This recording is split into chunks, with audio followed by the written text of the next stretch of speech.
যেই নেতা রাস্তা দখল করে মানুষের দুর্ভোগ সৃষ্টি করে এখন তার ওয়াজ শোনাবে আপনাকে, এই নেতা নির্বাচিত হয়ে আপনার কি লাভ করবে? এখন রাস্তা দখল করছে, পরে সে বাড়ি দখল করবে। ইতিবাচক পরিবর্তন দরকার। প্রচারণার নামে রাস্তা বন্ধ না করে রাস্তা পরিষ্কার করা শুরু করে দেন, তাহলে জনগণ দেখবে যে অমুক নেতা তার অনুসারীদেরকে নিয়ে রাস্তা পরিষ্কার করতেছে। ভোটের প্রয়োজনে ইমান বিকিয়ে দিবেন না।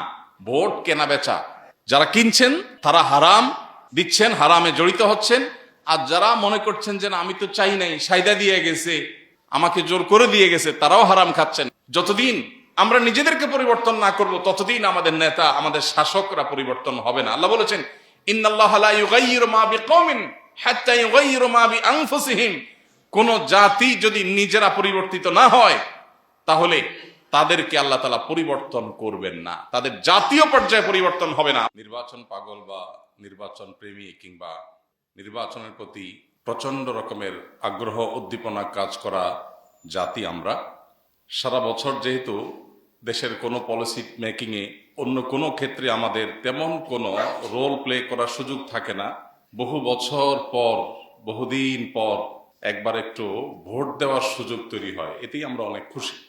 এই উৎসাহ উদ্দীপনায় একজন মুসলিম হিসাবে আল্লাহর আদেশ নিষেধ, কোরআন এবং হাদিসের নির্দেশনাগুলো মানা আমাদের জন্য আবশ্যক।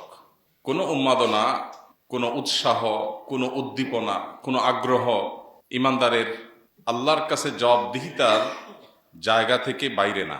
আমাদের প্রত্যেকটি আনন্দ, প্রতিটি বেদনা, প্রতিটি আগ্রহ, প্রতিটি অনাগ্রহ, প্রত্যেকটা বিষয়ের সাথে আল্লাহ রাব্বুল আলামিনের সন্তোষ এবং অসন্তোষের সম্পর্ক জড়িত আছে।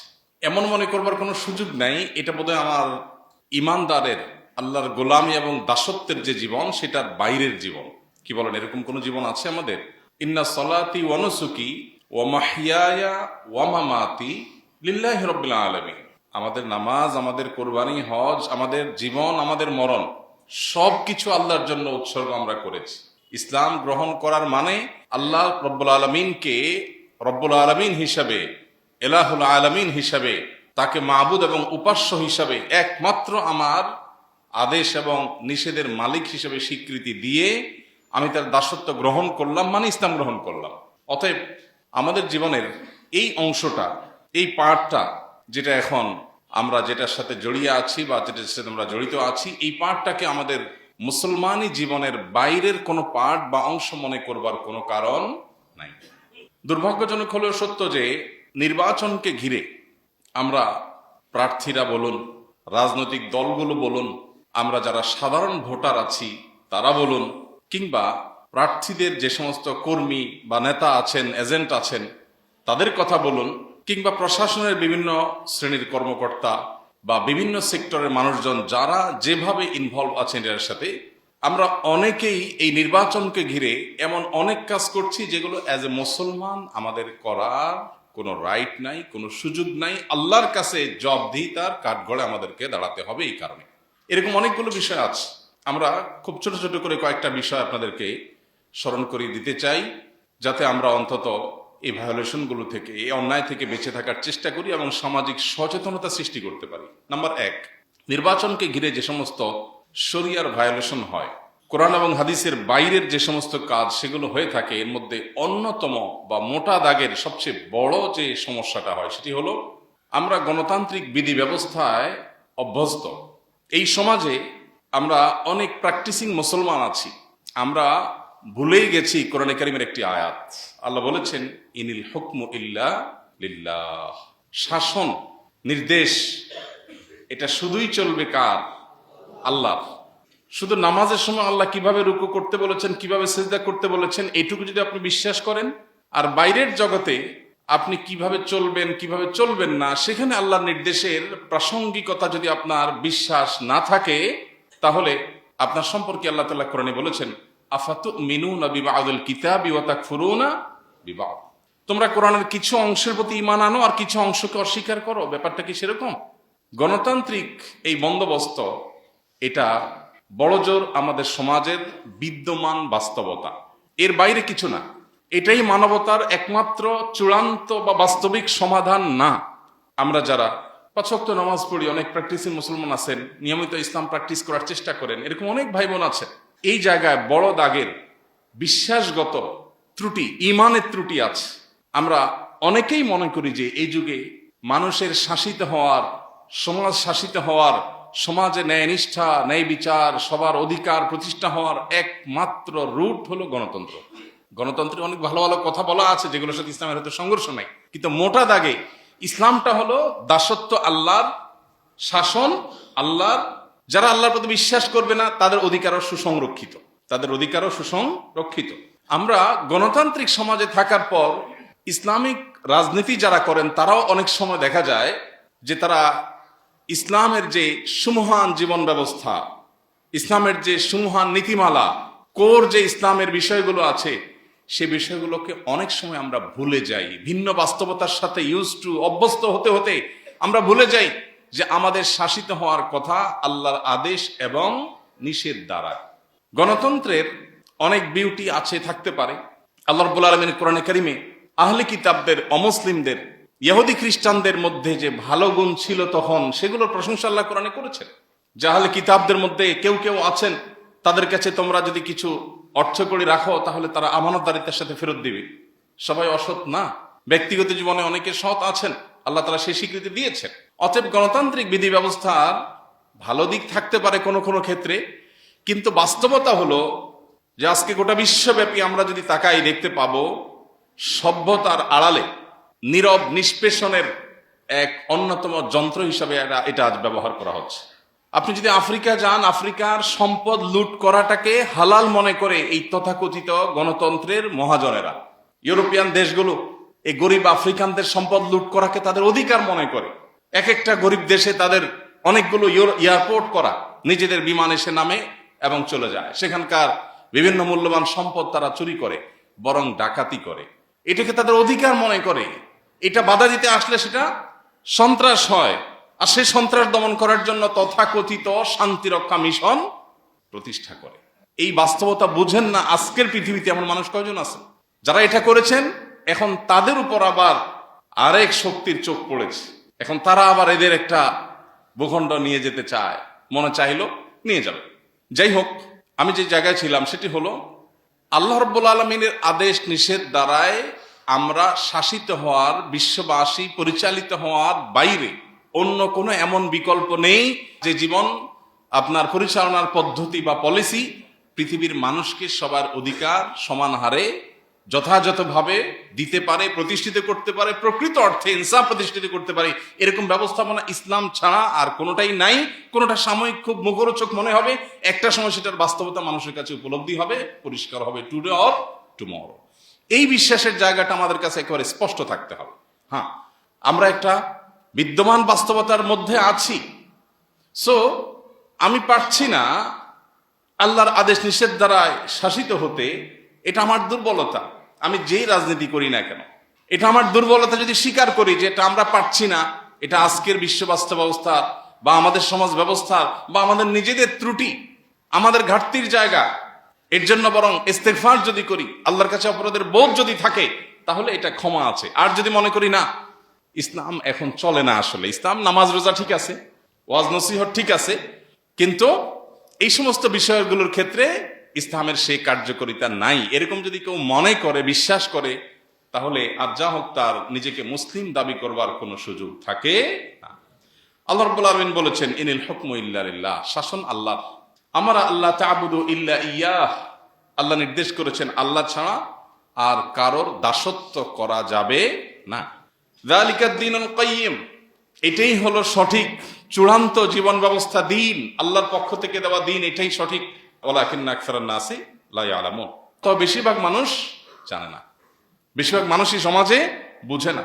এবং এই আয়াতের মিসদাক আজকে আমরা হয়ে গেছি, এই আয়াতের লক্ষ্যবস্তু আমরা হয়ে গেছি।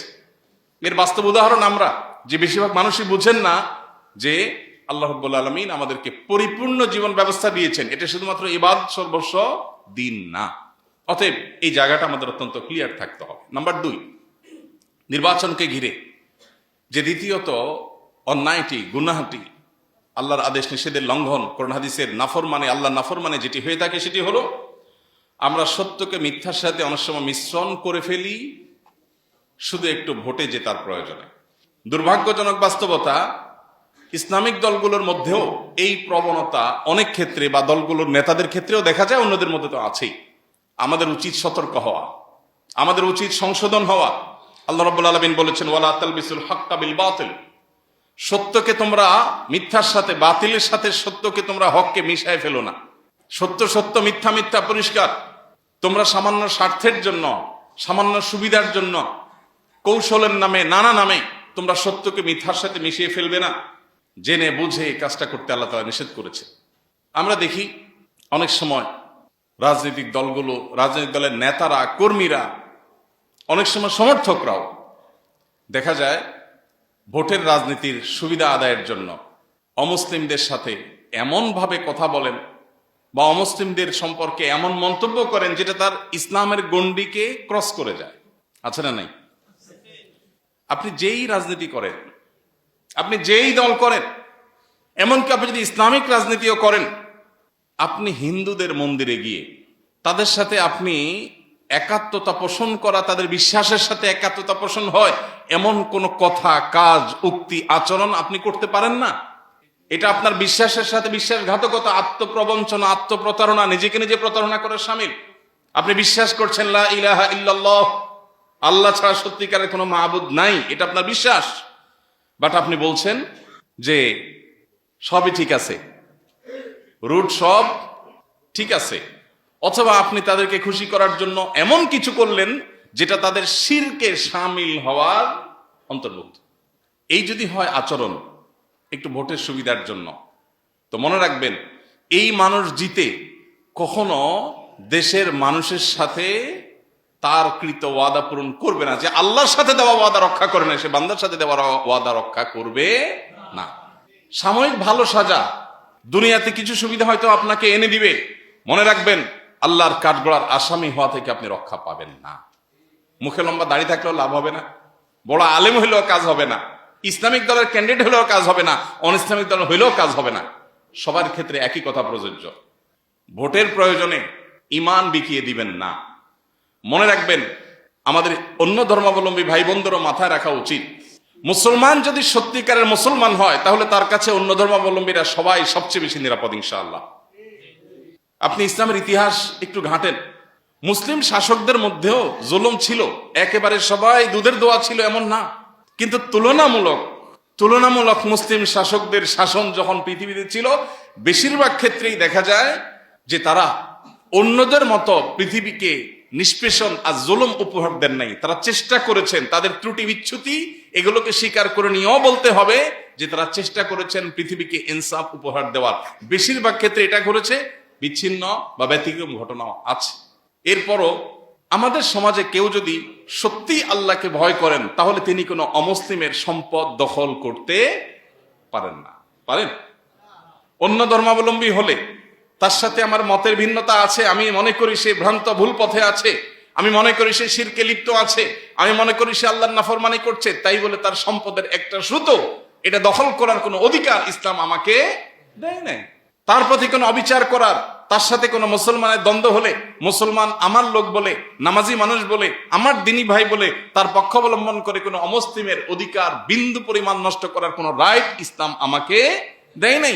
অতএব আমি অন্য ধর্মাবলম্বীদের অধিকার আদায় করবার জন্য তাদের সাথে গিয়ে তাল মিলানোর দরকার নাই, আমার নিজের ভালো মুসলমান হওয়াটাই যথেষ্ট ইনশাআল্লাহ। প্রিয় ভাইরা আমার, এই জায়গাটাতে আমাদের অনেকে পা পিছলে ফেলেন। কোন পলিটিশিয়ানদেরকে দেখি, বিভিন্ন দলেই বিভিন্ন পলিটিশিয়ানদের ক্ষেত্রে দেখি মাশাআল্লাহ এক্ষেত্রে অত্যন্ত বিচক্ষণতার পরিচয় দেন, দায়িত্বশীল মন্তব্য করতে জানেন, আমার ইমানের সাথে কোনটা যায় কোনটা যায় না এটা জানেন। এক রাজনীতিবিদ ফোনে জিজ্ঞেস করছেন, ভাই অন্য ধর্মাবলম্বীদের মন্দিরে আমাকে যেতে হচ্ছে, যাব, তাদের অধিকার ঠিক মতো তারা পাচ্ছে কিনা, কেউ তাদের নিরাপত্তা বিঘ্নিত করছে কিনা, বা তাদের উপরে হামলা করে মুসলমানদের উপরে দোষ চাপানোর কোনো ষড়যন্ত্র হচ্ছে কিনা, সব মিলিয়ে তাদের প্রতিবেশী হিসেবে তাদের যে হক আছে সেটাও আমি আদায় করতে চাই। একই সাথে আমি সেখানে এমন কিছু করতে চাই না যে আমার ঈমান বিক্রি হয়ে যায়। আমি দিল খুলে দোয়া করেছি। এই যে ঈমান রক্ষার প্রচেষ্টা, এই যে আল্লাহর ভয়ের চেতনা, এটাই তো ঈমান। যে আমার রাজনীতি, আমার ভোটের রাজনীতি, আমার ক্ষমতার রাজনীতি, এর কোনটাই আমার আল্লাহর কাছে জবাবদিহিতার বাইরে নয়। অতএব এখানেও যদি কোনো ভায়োলেশন করি কোরআন বা হাদিসে, আমার ইমানের সাথে যদি আমি বেঈমানি করি, তাহলে কিয়ামতের ময়দানে আল্লাহর কাঠগড়ার আসামি হয়ে দাঁড়াতে হবেই হবে। অতএব আমরা সবাই ভোটার হই কিংবা প্রার্থী হই, আল্লাহকে ভয় করতে হবে।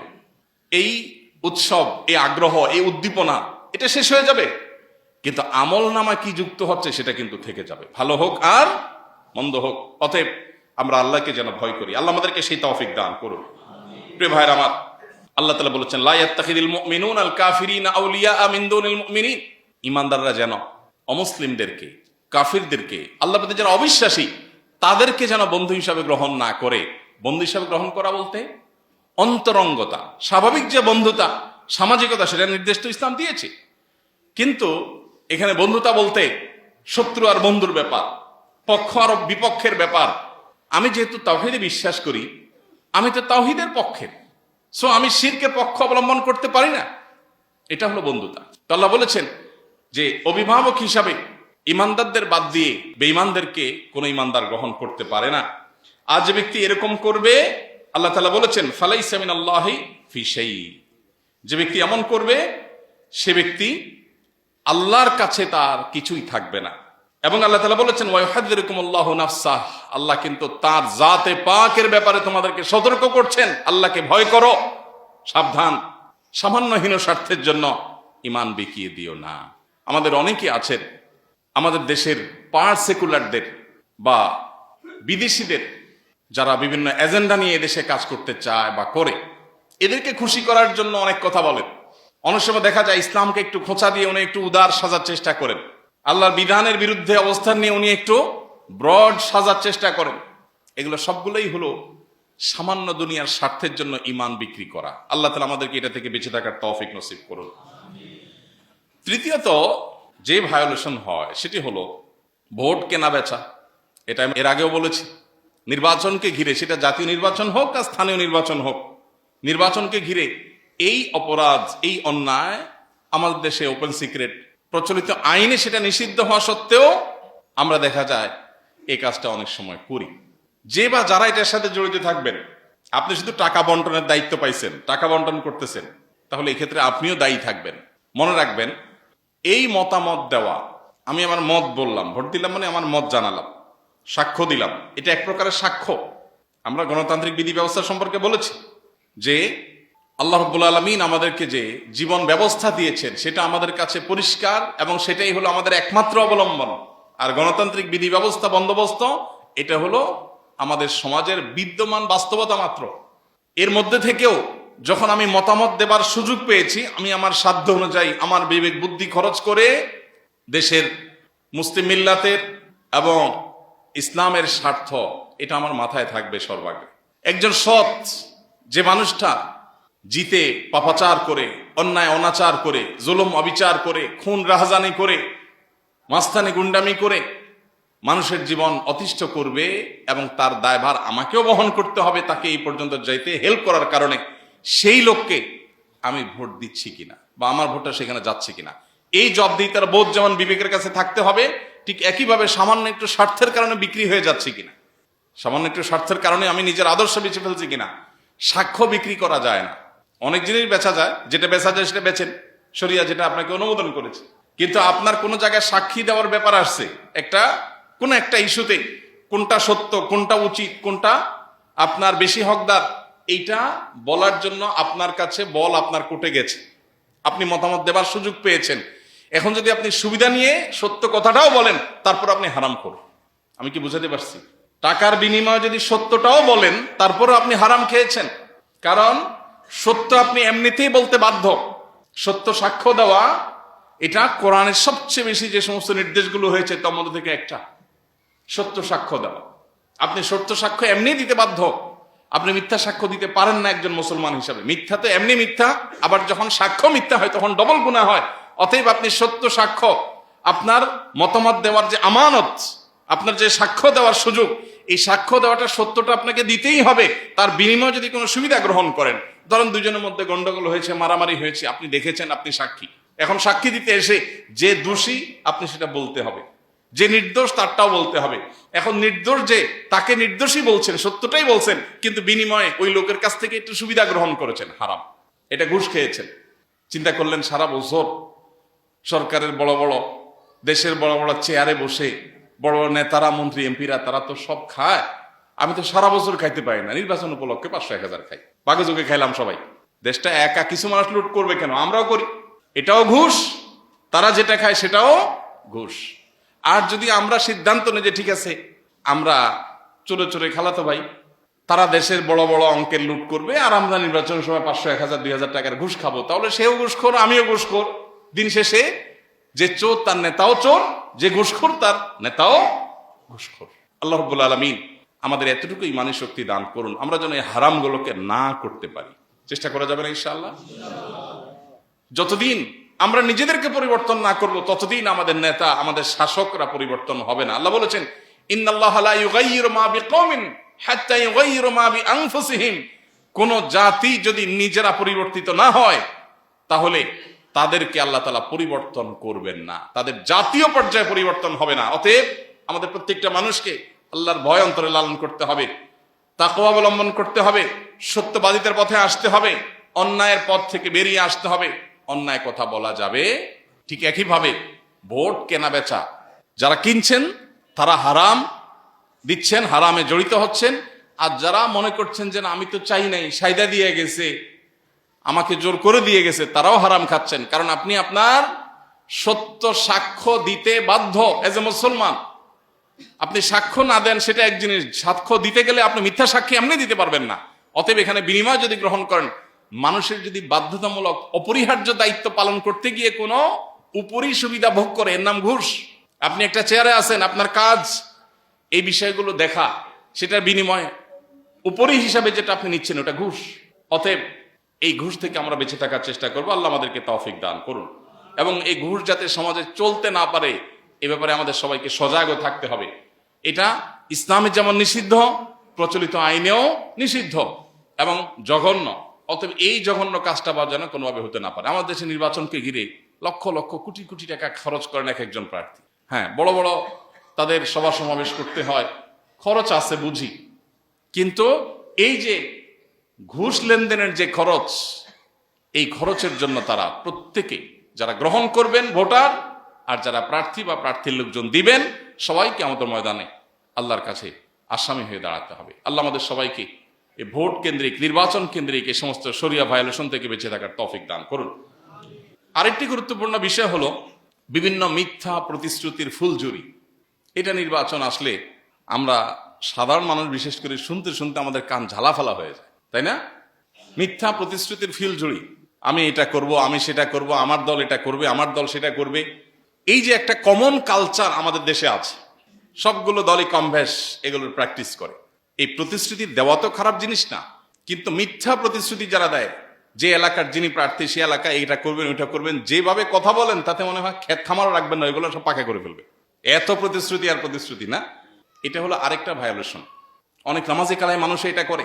ইসলামী রাজনীতি করতে গিয়েও যদি আপনি এরকম মিথ্যা ভুলভাল যা মুখ দিয়ে আসলো দানায় পানায় শুধু বললেন মানুষের ভোটের জন্য, মনে রাখবেন এটা সুস্পষ্টভাবে শরিয়া ভায়োলেশন, শরিয়া লঙ্ঘন। একজন মুসলমান হিসেবে আপনি এটা করতে পারেন না। মুসলমান এরকম যা ইচ্ছা তা বলবে, যা খুশি তা মুখ দিয়ে বলবে, এটা মুসলমান করতে পারে না। এ সম্পর্কে অত্যন্ত ভীতিকর একটা হাদিসের কথা শুনে নবী করিম সাল্লাল্লাহু আলাইহি সাল্লাম বলেছেন, বিশুদ্ধ হাদিস, তিনি বলেছেন, লিকুল্লি গাদিরিন লিওয়াউন ইয়াউমাল কিয়ামাহ। যারা প্রতিশ্রুতি দিয়ে, ওয়াদা দিয়ে ভঙ্গ করবে, প্রতারণা করবে, ধানাই ফানাই বলে মানুষকে ধোঁকা দিয়ে বাস্তবে সেটা করবে না, আগে থেকে সে জানে। এই গাদ্দারি যারা করবে, কিয়ামতের ময়দানে সব পাপীদেরই তো বিচার হবে, কিন্তু এদের কাছে একটা করে পতাকা থাকবে, যার গাদ্দারি যত বড়, যে যত বেশি মানুষের সাথে গাদ্দারি করেছে সে হাতে তার পতাকা, এবং তার পতাকায় লেখা থাকবে এটা গাদ্দারের পতাকা। এটা দুনিয়াতে গাদ্দার ছিল, এটা দুনিয়াতে ওয়াদা খেলাফ করেছে, বেঈমানি করেছে, মিথ্যা প্রতিশ্রুতি দিয়েছে, চুক্তি ভঙ্গ করেছে, ওয়াদা রক্ষা করে নাই, এ মিথ্যুক, এটা গাদ্দার। পতাকায় লেখা থাকবে। রূপকথার গল্প বলছি না, নবীজির হাদিস বলছি। অতএব নেতার পক্ষ হয়ে আপনিও যদি মিথ্যা কথা বলেন তো আপনাকেও একটা ধরায় দেওয়া হবে কিয়ামতের ময়দানে। আল্লাহ তাআলা আমাদেরকে আল্লাহকে ভয় করার তৌফিক নসিব করুন। সততা এটা যদি আমরা চর্চা না করি সর্বত্র, তাহলে এই দেশের পরিবর্তন কোনোদিনই হবে না। আমরা হাহুতাশি করে যাব, পরিবর্তন কোনোদিনই হবে না। আল্লাহর কাছে দোয়া করি, আল্লাহ আমাদের সবাইকে নেককার, মুত্তাকি, সত্যিকারের ইমানদার, আল্লাহ ভীরু, সত্যিকারের সৎ ভালো মানুষ হওয়ার তৌফিক দান করুন। তাহলে নির্বাচন কেন্দ্রিক বা ইলেকশনকে ঘিরে যে সমস্ত শরিয়ার লঙ্ঘন, অন্যায় আচরণগুলো হয়ে থাকে, এর মধ্যে একটা হলো মিথ্যা প্রতিশ্রুতি দেওয়া, ধোঁকা দেওয়া মানুষকে। এটা থেকে আল্লাহ তাআলা আমাদের নেতাদেরকে, নেতাদের অনুসারীদেরকে, আমাদের সবাইকে আল্লাহ তাআলা বেঁচে থাকার তৌফিক নসিব করুন। আরেকটি গুরুত্বপূর্ণ বিষয় আছে, সেটি হলো নির্বাচনকে ঘিরে মানুষের হক নষ্ট করা, প্রচারণা করতে গিয়ে, বিশেষ করে প্রচারণা করতে গিয়ে। এই বিষয়টা বলতে গেলে আমার অনেক কষ্ট হয়। আমরা অনেক সময় ধর্মের নামেও মানুষকে এই কষ্টটা দেই, ইসলাম প্রচারের নামেও মানুষকে এই কষ্টটা আমরা দিয়ে থাকি। আমি প্রতিনিয়ত বলি, বলার সময় ধর্মের নামে যে কষ্টটা দেওয়া হয় সেটা কথাটা আগে বলি, যাতে কেউ এটা বলতে না পারে, কই আপনাদের হুজুররাও তো অনেক সময় মানসিক কষ্ট দেন অহেতুক, অন্যায্যভাবে, সেটা বিরুদ্ধে তো বলেন না। সবসময় বলার চেষ্টা করি, আগে বলার চেষ্টা করি, কারণ আমার নিজের ত্রুটি, আমার ভাইদের ত্রুটিটা আমি আগে স্বীকার করব। যেই কোনো শব্দ দূষণ, যেই কোনো শব্দ দিয়ে মানুষের অতিষ্ঠ হওয়ার মতো পর্যায়ে চলে যায়, সেটা গভীর রাত পর্যন্ত দূর দূরান্তে মাইক লাগিয়ে ওয়াজ মাহফিল করে হোক, কোনো বিবাহ, কোনো আকিকা, কোনো অনুষ্ঠানকে কেন্দ্র করে দূর দূরান্ত পর্যন্ত মাইক লাগিয়ে হাই ভলিউমে, ফুল ভলিউমে গান বাজনা বা করে হোক, কিংবা সেটা নির্বাচনী বা রাজনৈতিক কোনো সভা সমাবেশ, এটাকে ঘিরে দূর দূরান্ত পর্যন্ত মাইক লাগিয়ে চিৎকার চেঁচামেচি করা হোক, যেটাই হোক না কেন, মানুষকে অতিষ্ঠ করে, মানুষের ঘুম হারাম করে আপনি কোনো আনন্দ করতে পারেন না, আপনি কোনো রাজনীতি করতে পারেন না, আপনি কোনো দিন বা ধর্ম চর্চা করতে পারেন না। আপনি বলবেন তাহলে আজান কতক্ষণ সময়ের ব্যাপার, 1 মিনিট? তাও তো আল্লাহ তাআলা রাত 12টা বাজে আজান দিতে বলেননি। ভোরে ফজরের যে আজানের সময়, এই সময়টা ঘুম থেকে উঠার সময়, তারপরেও তো সেটা 1 মিনিটের ব্যাপার। সেটাও যদি প্রয়োজনের বাইরে অযৌক্তিকভাবে ওয়াজ মাহফিল, যেরকম হয়তো শ্রোতা আছে কিছু, 50টা মাইক লাগাইলেন, একদম বাজারে এমন জায়গায় লাগাইলেন যে বাজারে মানুষের কেনা বেচাই বন্ধ, ফোনে কথা বলা বন্ধ। এর আগে আপনাদেরকে বলেছিলাম, এক সাবেক সংসদ সদস্য, উনি আমাকে বলেছেন, হুজুর আমার এলাকায় যত মাহফিল হয়, বিভিন্ন হুজুরদের বিভিন্ন গ্রুপ আছে, বিভিন্ন গ্রুপে বিভিন্ন রকমের মাহফিল করে, যত হুজুররাই মাহফিল করুক, একটা বিষয়ে হুজুররা সবাই একমত, সেটা হলো একটা মাইক এই বেটা এমপির বাড়ির দিকে দিতেই হবে, কারণ এটারে মানুষ করতে হবে আগে। এই জন্য বলে হুজুর, ওয়াজ এক একজনের এক এক দিন, আমার প্রতিদিন একটা ফোন কল পর্যন্ত ধরা কঠিন হয়ে যায়, মাইক একটা আমার বাড়ির সামনে লাগে, এর একটু ওয়াজ শুনে। এটা কি ওয়াজ শোনা হয়? আমার তো আরো মনে কষ্ট হয়, আমার তো শোনার আগ্রহ জাগে না। লোকটা খুবই দিনদার, নামাজি কালামি মানুষ। ভাইরা আমার, নির্বাচনকে ঘিরে বা নির্বাচনের বাইরেও সারা বছর রাজনীতির নামে আপনি রাস্তা দখল করবেন, আপনি মানুষের দুর্ভোগ সৃষ্টি করবেন, আপনি দূর দূরান্তে মাইক লাগিয়ে মানুষকে চিৎকার চেঁচামেচি করে শুনতে বাধ্য করবেন। মনে রাখবেন, প্রচলিত আইন যদি আপনাকে অ্যালাউ করেও, আল্লাহর আইন এজ এ মুসলমান আপনাকে অ্যালাউ করে না। প্রচলিত আইনের দৌড়তে আদালত পর্যন্ত, কোর্ট কাছারি পর্যন্ত, সেখানে আপনি রক্ষা পেয়ে যাবেন হয়তো, কিন্তু আল্লাহর আদালতের পরে যেটা আছে সেখানে রক্ষা পাবেন না যদি আল্লাহর আইনকে, আল্লাহর বিধানকে আপনি লঙ্ঘন করেন। মনে রাখবেন, এটা পাশ কাটানো সম্ভব, কিয়ামতের দিনের আল্লাহর সে কাঠগড়াকে পাশ কাটানোর কোনো সুযোগ কারোর কাছে থাকবে না। এখানে উকিল আপনার পক্ষে দাঁড়িয়ে ওকালতি করবে, ওখানে কেউ কারোর ওকালতি করতে দাঁড়ানোর সুযোগ থাকবে না। নবী রাসূলরা পর্যন্ত নিজেদেরকে নিয়ে পেরেশান থাকবেন। অতএব আল্লাহকে ভয় করুন। এই কালচারের বিরুদ্ধে আমাদের কথা বলতে হবে। আপনি আপনার প্রচার করেন ভাই, কিন্তু আপনার প্রচারে আমার ঘুম হারাম করতে পারে না, আমার বাচ্চা ঘুম থেকে লাফ দিয়ে উঠবে, সে অধিকার আপনাকে দেওয়া হয়নি।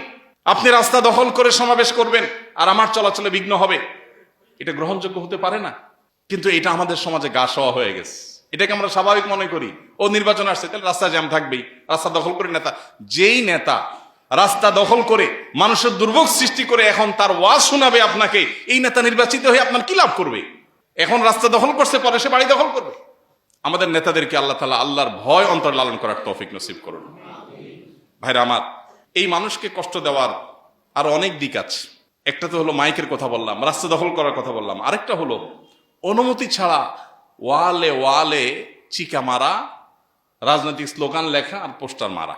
এটাকে রাজনৈতিক দলগুলো, সব রাজনৈতিক দল, ইসলামিক অন ইসলামিক সব রাজনৈতিক দলগুলো অলমোস্ট এটা নিজেদেরকে অধিকার মনে করে অনেকটা, অথচ এটা অধিকার না ভাই। হ্যাঁ, কিছু কিছু আলে বলাই থাকে, ঠিক আছে, বা আপনার হাবভাব দেখে বুঝাই যায় যে ঠিক আছে, যে কোনো কেউ মারতে পারে, সেই হিসেবে আপনি মারেন সেখানে। কিন্তু অনেক ওয়াল আছে যে ওয়ালগুলোতে লেখাই থাকে ভাই এখানে পোস্টার মারবেন না, কিন্তু আপনি যে সেখানে বিসমিল্লাহ পড়ে মারতেছেন, কি বলেন? এমনকি আপনি যদি ওয়াজ মাহফিলের পোস্টারও সেখানে লাগান, মনে রাখবেন আপনি একটা গুনাহ করলেন, কারণ একজন তার ওয়াল এটাকে আপনি ইসলাম প্রচারের জায়গা হিসেবে ব্যবহার করতে পারেন, উনি দিতে বাধ্য, ব্যাপারটা সেরকম না। উনি যদি অনুমতি দেন আলহামদুলিল্লাহ, অনুমতি আপনি লাগাইতে পারেন না। এখন আপনি আমাকে বলেন বাংলাদেশের যত মানুষের ওয়ালে এগুলো লাগানো হয়, সত্যিকার অর্থে কোন ওয়াল মালিক কি চায় যে আমার ওয়াল এটা লাগানো হোক? অনেক ওয়াল আছে ছেড়ে দিছে ওয়াল মালিক, ভাই লাগা যার যা মনে চায়, কারণ কিছু যখন করার নাই কি আর করবো, ছেড়ে দিস। আসলে কি সে রাজি? আসলে কি সন্তুষ্ট? তাহলে তো আইন করে এটা নিষিদ্ধ হওয়া উচিত। এখন আইন যারা করার তাদের কাজ, বাট আপনি এজ এ মুসলমান হিসেবে আপনার বিবেককে প্রশ্ন করবেন, আমি এটা করতে পারি না। আপনার নেতার হয়ে আপনি পোস্টারটা লাগাচ্ছেন, আপনার যদি মনে হয় হ্যাঁ কিছু কিছু ক্ষেত্রে মৌন সমর্থন থাকে, একটা লোক এই দল করে, উনি এই দলের সমর্থক, আপনি জানেন তার ওয়ালে এই দলের প্রার্থী লাগালে উনি নাখোশ হবেন না, সেটাও আপনি জানেন, এটা আপনি লাগাইতে পারেন। কিন্তু কি করে টরে এসব দেখা দেখি নাই, লাগাবো নেতার লোক আমরা, বাধা দিতে আসবে কে? সাহস আছে? ওয়ালি ভেঙে ফেলাবো দরকার হলে। ভাইরা আমার, এই অন্যায়গুলোকে আমাদের কাছে এখন আর অন্যায় মনে হয় না, এগুলো এখন স্বাভাবিক হয়ে গেছে। আমরা মনে করি এগুলো আমাদের অধিকার। আল্লাহ তাআলা আমাদের নেতাদেরকে, তাদের অনুসারীদেরকে, ভোটারদেরকে, আমাদের সবাইকে আল্লাহর ভয় অন্তরে লালন করার তৌফিক নসিব করুন। আরেকটা বড় ধরনের ভায়োলেশন হয়, সেটা হলো গীবত, শেকায়েত, মিথ্যাচার, পরস্পরকে দোষারোপ। ভোটের রাজনীতিতে সুবিধা পাওয়ার জন্য একজন একটা কথা বলেছে, দুর্বলতা পাইছেন, বেচারা হয়তো মুখ ফসকে বলে ফেলছে, তার আসলে এটা ইন্টেনশন ছিল না, আপনি বুঝতেছেন, কিন্তু পাইছেন আর পাবেন, এটা দিয়ে এবার তার গোষ্ঠী উদ্ধার করলেন। আর আল্লাহর নামে সওয়াবের নিয়তে ফেসবুক এটার বিরুদ্ধে গোষ্ঠী উদ্ধার করা শুরু করে দিলেন। ব্যাপক সওয়াব হবে তো না? আপনি নিজে জানেন যে এটা বেচারার স্লিপ অফ টাং, এটা বেচারা মুখ ফসকে বলে ফেলছে, সে সরিয়ে বলেছে, আপনি জানেন, কিন্তু আপনি পাইছেন আর পাবেন, এটা দিয়ে তারা ঘায়েল করলেন। এই অসুস্থ রাজনীতির এই ধারা, এগুলো শুধু পার্থিব বিষয় না, এগুলো আমাদের আমলনামা সংক্রান্ত বিষয়। এর জন্য কেউ আমাদের মধ্যে জবাবদিহি করতে পারে। আল্লাহ তাআলা আমাদেরকে আল্লাহর ভয় অন্তরে লালন করার তৌফিক দান করুন। আমরা যারা সাধারণ মানুষ, আমরা অনেকে মনে করি হুজুর এগুলো তো আমাদের ইস্যু না, এগুলো নেতাদেরকে যায় শুনান, আমরা তো এগুলো করি না। আমরাও করি। আমরা অনেকে সুযোগের অভাবে সৎ, সুযোগের অভাবে সৎ, মানে এই চান্স আপনি পান না সেজন্য করেন না, চান্স পেলে আপনিও ছাড়েন না। চায়ের দোকানে বসে গীবত, শেকায়েত, বেহুদা আলাপ, অপ্রয়োজনে প্রয়োজনে মিথ্যা, জেনে না জেনে, বুঝে না বুঝে যে দল করেন তার বিরুদ্ধে, দলের বিরুদ্ধে যা খুশি তা করলেন, যা খুশি তা বললেন, মিথ্যা এবং বানিয়ে বানিয়ে কথা। এগুলো তো রাজনীতির জন্য জায়েজ নাকি? রাজনীতির জন্য জায়েজ? আল্লাহ তাআলা আমাদেরকে বোঝার তৌফিক দান করুন। সর্বশেষ যেটি বলতে চাই, যদিও আমার এই কথা প্রার্থীদের কাছে কতটা, কয়জনের কাছে পৌঁছাবে সেটা যায় না, সেটা হলো যে ইতিবাচক পরিবর্তন দরকার। প্রচারণার নামে রাস্তা বন্ধ না করে রাস্তা পরিষ্কার করা শুরু করে দেন, তাহলে জনগণ দেখবে যে অমুক নেতা তার অনুসারীদেরকে নিয়ে রাস্তা পরিষ্কার করতেছে, এবং এটা দেখার কারণে মানুষের সিম্প্যাথি আরো বাড়বে। রাস্তা দখল করে তার দুর্ভোগ সৃষ্টি করলে সে আপনাকে ভোট দিবে না, বদদোয়া দিবে বরং। কিন্তু যদি দেখে যে নেতার লোকজন আমাদের কাজ করতেছে, অন্তত অভিনয় করে হলেও, নির্বাচনের সময়টার জন্য হলেও যদি সব প্রার্থীরা দেশের সব রাস্তাঘাটগুলো মেরামতের কাজ শুরু করে দেন, পরিষ্কার করার কাজ শুরু করে দেন, নির্বাচনকে ঘিরে আর কিছু পাই আর না পাই, একটা পরিচ্ছন্ন দেশ কিছুদিনের জন্য হলেও পাইতাম আমরা। গ্রামে যে সমস্ত রাস্তা ভেঙে গেছে, কালভার্ট ভেঙে গেছে, মাটি কাটা পড়ে গেছে, নেতাদেরকে নিয়ে গেঞ্জি গায়ে দেন, অমুক মার্কার লোক, অমুক নেতার লোক, এবং সেটা আপনি মেরামত করেন, আমরা জনগণ দেখে বুঝবো মাশাআল্লাহ, ভোটে জিতার আগে থেকেই জনগণের সেবা করতেছে, তাহলে জিতলে কিছু সেবা করবে অন্তত।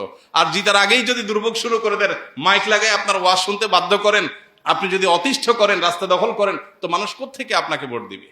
ইতিবাচক পরিবর্তন, ইতিবাচক প্রচারণা, ভিন্ন ধর্মী প্রচারণা, যেটা প্রচারণাও হবে, মানুষ উপকারও হবে, সেরকম চিন্তাধারা আমাদের প্রার্থীরা করতে পারেন। আল্লাহ আমাদেরকে সেই তৌফিক দান করুন। আমাদেরকে আল্লাহ তাআলা, সাধারণ মানুষকে আল্লাহ তাআলা সংশোধিত করুন, আমাদের নেতাদেরকেও সংশোধিত করুন। এদেশের যত সংকট আছে সব সংকট আল্লাহ তাআলা দূর করুন। নির্বাচনকে ঘিরে যে সমস্ত সহিংসতা হচ্ছে বা হতে পারে বলে আশঙ্কা করা হচ্ছে, আল্লাহ তাআলা সেগুলো থেকে আমাদেরকে, আমাদের দেশকে, এদেশের মানুষকে আল্লাহ তাআলা হেফাজত করুন, রক্ষা করুন। এই দেশকে আল্লাহ তাআলা শান্তি দিয়ে পরিপূর্ণ করে দিন। আমাদেরকে আল্লাহ তাআলা ইস্তেগফার করে, গণতওবা করে আল্লাহর দিকে ফিরে আসার তৌফিক দান করুন। আস-সুন্নাহ ফাউন্ডেশন, উম্মার স্বার্থে, সুন্নাহর সাথে।